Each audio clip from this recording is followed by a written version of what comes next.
హల్లెలూయా! దేవునికి స్తోత్రం. దేవుడైన యేసు ప్రభువారు ఈరోజు మనకు పరిశుద్ధ గ్రంథం నుంచి ఇస్తున్న వాగ్దానము ఎఫెసీయులకు రాసిన పత్రిక 5వ అధ్యాయం 2వ వచనం. క్రీస్తు మిమ్మును ప్రేమించి పరిమళ వాసనగా ఉండుటకు మన కొరకు తన్ను తాను దేవునికి అర్పణముగాను బలిగాను అప్పగించుకొనెను. అలాగుననే మీరును ప్రేమ కలిగి నడుచుకొనుడి.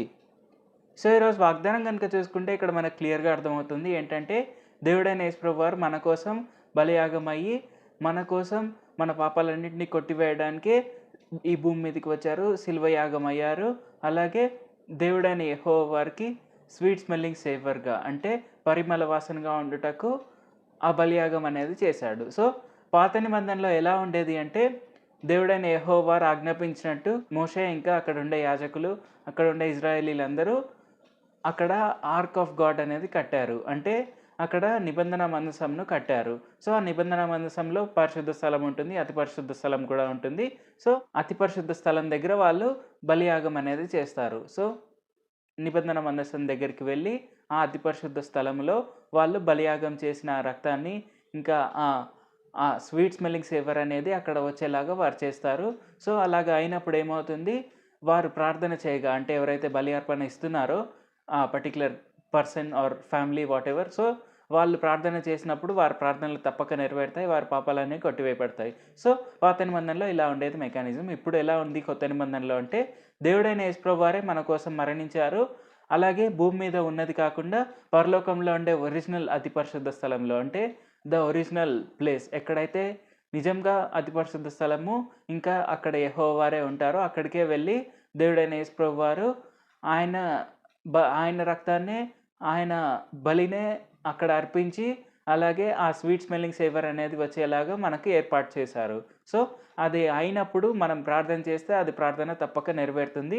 మన పాపాలు మనం ఏం చేసినా కానీ అవేవి మన మీద ఆరోపింపబడవు. సో, అలా అని మనం పాపాలు చేయాలని కాదు, మనకి ఫ్రీ లైసెన్స్ ఉందని ఏమీ కాదు. మనం అలా చేయకూడదు. ఎందుకంటే మనం దేవుడైన యేసు ప్రభు వారి పిల్లలము. దేవుడైన యేసు ప్రభు వారికి పాపం అంటే ఏంటో కూడా తెలీదు. అయినప్పటికీ మన కోసం పాపిగా మారి మరి ఈ భూమిపైన మరణయాగం చేశారు. మనం అది గుర్తించి మనము ఎల్లప్పుడూ పాపాలు అసలు చేయకూడదు. మనం ఎప్పుడు పాపాలే చేయకూడదు. మనం ఎప్పుడు నీతివంతులుగానే జీవించడానికి ట్రై చేయాలి.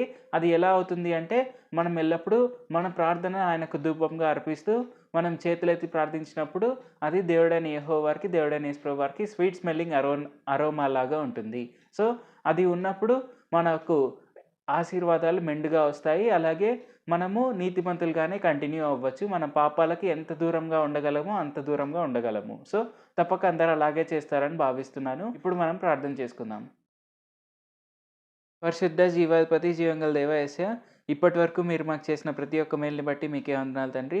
యేసయ్య, ఈ వాక్యం వింటున్న ప్రతి ఒక్కరూ తాము ఎల్లప్పుడూ ప్రార్థన చేస్తూ అలాగే మీకు స్వీట్ స్మెల్లింగ్ అరోమాగా ఉండేలాగా వారు ఎల్లప్పుడూ చేతులెత్తి ప్రార్థిస్తూ ఎల్లప్పుడూ మిమ్మల్ని స్తుతించి వారి వలె ఉండేందుకు సాయం చేయండి.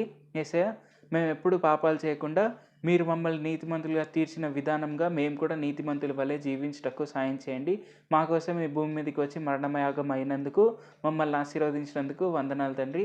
మమ్మల్ని నీతిమంతులుగా నెరవేర్చినందుకు, తీర్చిదిద్దినందుకు వందనాలు తండ్రి. నజరేయుడైన యేసు నామములో ప్రార్థిస్తున్నాం తండ్రి. ఆమేన్. Thank you Jesus. దేవుడు మిమ్మల్ని ఆశీర్వదించును గాక.